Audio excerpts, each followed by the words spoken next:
The Jasper School Board reviews, then holds off a decision on the artificial turf project at Jerry Brewer Alumni Stadium.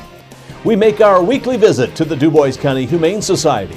And on 18 WJTS Inform, Steve Lindar of the Southern Indiana Leathernecks talks about concealed carry classes.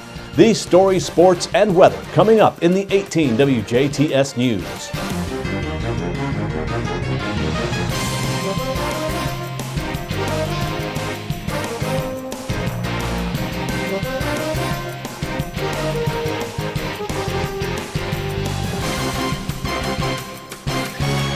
Hello, this is the WJTS News. I'm Bill Potter. The proposed installation of a new artificial athletic turf at Jerry Brewer Alumni Stadium in Jasper has been put on hold pending review of bids and other issues in regards to the project. Monday night, bids were looked at in an open public discussion with the Greater Jasper Consolidated School Board. Corporation Clerk of Works Scott Stempfenagel stated at last night's gathering that he was pleased with the bids regarding the turf project and then asked the Board of Education members for direction on how to proceed. Greater Jasper Superintendent Dr. Tracy Lorai indicated that she would like to advise the board to wait before deciding on a bid due to studies currently underway. She says this way, if the board holds on their decision, there can be a clearer determination on whether there are any hazardous components in artificial turf material being tested. With Dr. Lorai's advice and comments from other board members, Board President Nancy Habig welcomed those sitting in the public to share any input on whether to decide on a bid at last night's meeting. Phil Sager, on behalf of a committee working to address the turf issue, addressed the board by saying that the risk outweighs the reward and that it was best not to decide on any bids till they see the results from turf material tests conducted. Sager is part of a committee of concerned community members and school officials, a member of the Youth Football League, a facility manager, a school board member, and Dr. Lorai, who herself took it upon themselves to study the crumb rubber infill and design of the artificial turf surface. Dr. Lorai explains the potential results that can come from the decision the board took after hearing from the public and discussion among themselves. The bids were opened, and instead of rejecting the bids, I think the board decided not to take any action at all, which there is a running time limit on the validity of those bids, which is 60 days. And so with no action in 60 days, those bids would become invalid. So I think that just leaves the opportunity open for the board, if something new arises and information that could change their mind, at least those bids are good for 60 days and we don't have to start over. Dr. Lorai also noted that the committee was ready to make a recommendation to the board regarding bids received that had found out over the weekend that the Environmental Protection Agency and Centers for Disease Control were going to conduct a study over the use of crumb rubber as infill and if it's safe. Board Secretary Ken Schnaus said it would have been in the best interest of all involved to have the board take a closer look at the pros and cons before a final decision is rendered. As a board member, I felt it was pertinent to just at least study that and think about that before we make a decision tonight. Decision next month may be the same thing, that we don't move forward. But I felt it was important to at least give ourselves time to think about it, because we've seen a lot of reports over the last 2 years with a lot of information. To me, has been very non-conclusive, and this report may be the same thing. Schnaus also added that there are questions of the types of infill that's placed inside the grass structure of the turf, and has said that they have seen several reports saying there are potential health risks with the infill and others that show no risk at all.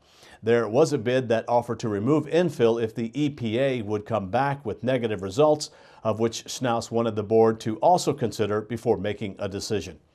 The board has 60 days from the date the bids were received, which was February 10th, to make a decision on the bids proposed.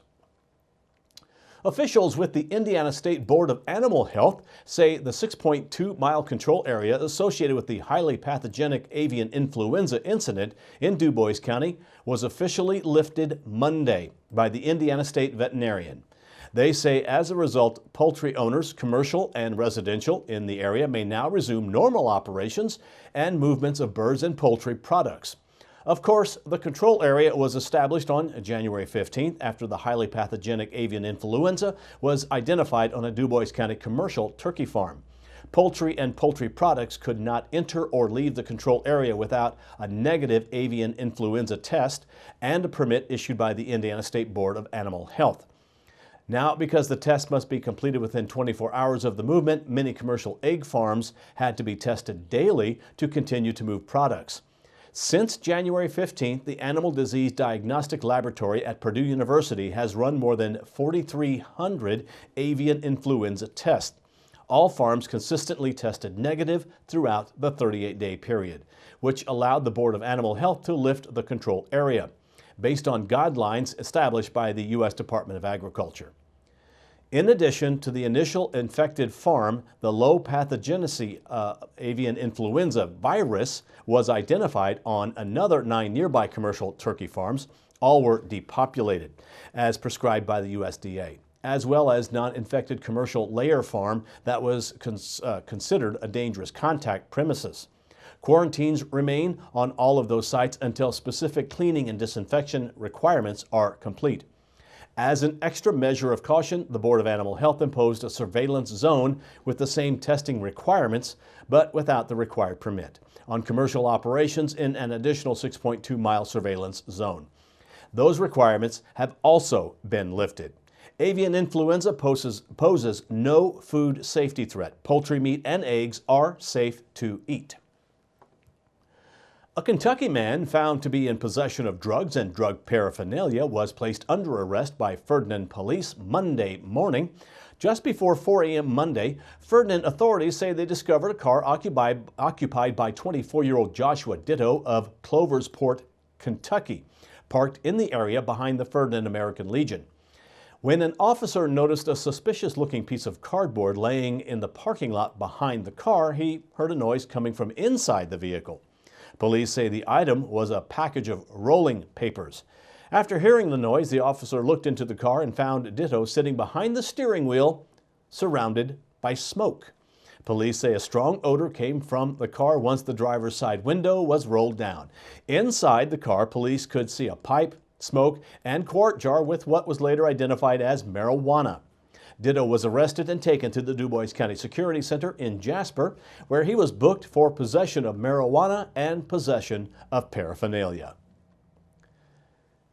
Agriculture is a vital part of Indiana's economy, supporting more than 245,000 Hoosiers. Recently, the industry has dealt with severe financial difficulties due to a combination of problems, including historically low crop prices, rising business costs, and poor weather. District 48 State Senator Mark Messmer of Jasper says it's important for lawmakers to do everything they can to support the agriculture industry. He says in recent years, the Indiana General Assembly passed a series of short-term bills to prevent major property tax increases on farmland, which proved to be effective. This session, the legislature is working to pass a long-term solution to protect farmers from drastic increases in property taxes. Messmer says last summer and fall, a legislative study committee took a comprehensive look at the issue and recommended a bill that would provide lasting reform. Senate Bill 308 would provide property tax relief for farmers by eliminating the use of the U.S. Department of Agriculture's new soil productivity factors, changing the formula to limit annual increases in assessed value, and using the most recent data available to determine the base rate for assessing property taxes on farmland. Messmer says setting a floor for the capitalization rate and updating soil productivity factors will help Indiana's agriculture industry bounce back. Messmer says Senate Bill 308 is projected to decrease the property tax burden on farmers by almost $50 million in 2018 alone. The current assessment formula has resulted in a 47% increase in farmland property tax rate in the last 8 years, while other property taxes have decreased. Passing this legislation would provide more permanent reform for our farmland property tax system. Senate Bill 308 unanimously passed the full Senate and is currently up for further consideration in the House of Representatives. To continue to stay up to date on the progress of the General Assembly during the second half of the session, visit in.gov/IGA. And as always, you can contact Messmer's office directly with questions and concerns by email at senator.messmer@iga.in.gov or by phone at 800-382-9467. Coming up, we'll have our weekly visit to the Du Bois County Humane Society, also weather and sports, still to come on WJTS News.